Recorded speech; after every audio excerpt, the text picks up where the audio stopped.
Sveiki dar kartą visi prekių katalogai.lt vartotojai. Dabar trumpai pamokysiu, kaip naudotis mūsų sistema. Taigi pradėsime nuo mano įmonės informacijos atnaujinimo skilties. Tai yra skiltis skirta informacijos atnaujinimui. Ta informaciją jūs suvedėte registracijos metu. Čia yra jūsų įmonės pavadinimas, įmonės kodas, interneto svetainė ir taip toliau. Šis skiltis tiesiog pasipildė dar keletų naujovių, pavyzdžiui, reitingas.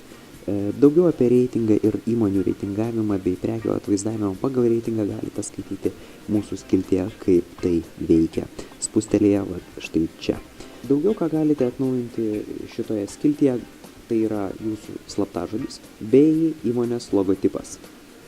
Taigi spaudžiame ant įmonės logotipo redagavimo, atsidaro naujas langas.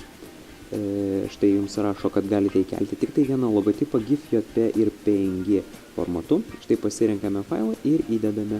Čia dar galite šitą nuotrauką ištrinti ir įkelti kažką naują. Spaudžiame uždaryti. Štai spaudžiame atnaujinti ir informacija yra atnaujinta.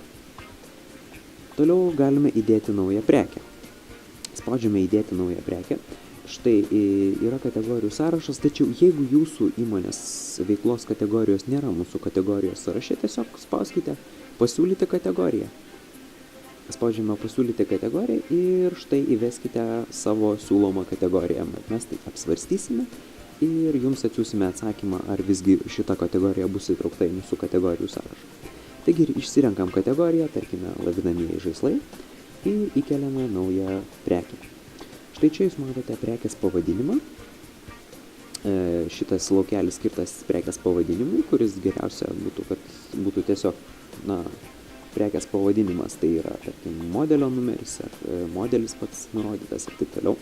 Toliau trumpas prekės aprašymas, tai yra tiesiog detalus prekės aprašymas su konkretizuota informacija, kas tai yra ir galbūt kam tai yra skirta. Ir prekės aprašymas, tai yra tiesiog techniniai duomenys apie prekę ir taip toliau. Prekės kaina. Jeigu neįmanoma nurodyti prekės kainos, tiesiog nurodykite 00,00.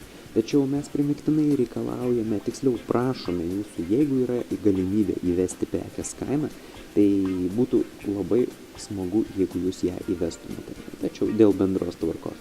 Susijusios prekės tiesiog galite išsirinkti prekės, kurios yra susijusios su jūsų preke ir jos bus rodomos šalia jūsų prekės. Nuoroda tai yra tiesioginė nuoroda į jūsų prekę jūsų puslapyje, kad vartotojas paspaudęs jūsų nuorodą gali įeiti į jūsų prekę tiesiogiai.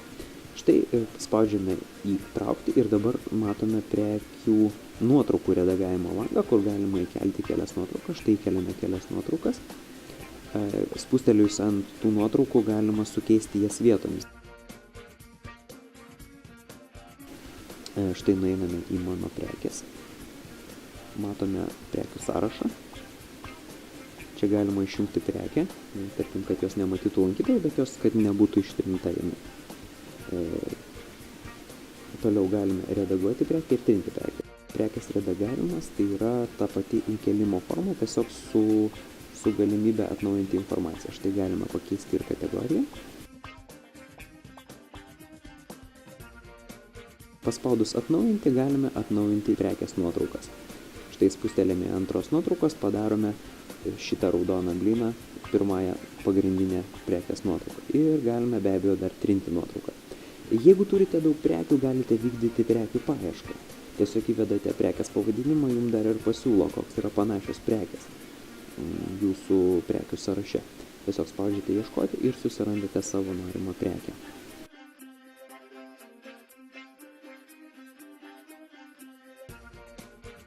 Jeigu vėl norite matyti bendrą prekių sąrašą, tiesiog ištrinkite prekės pavadinimą ir spauskite ieškoti.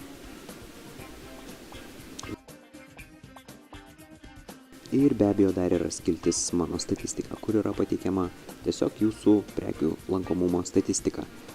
Čia viršuje yra nurodytas laikotarpis, kuriam yra pateikiami duomenys. Užvedę su pele matote, kiek buvo aplankyta jūsų prekių. Apačioje taip pat matote kiekvienos dienos top 3 prekes.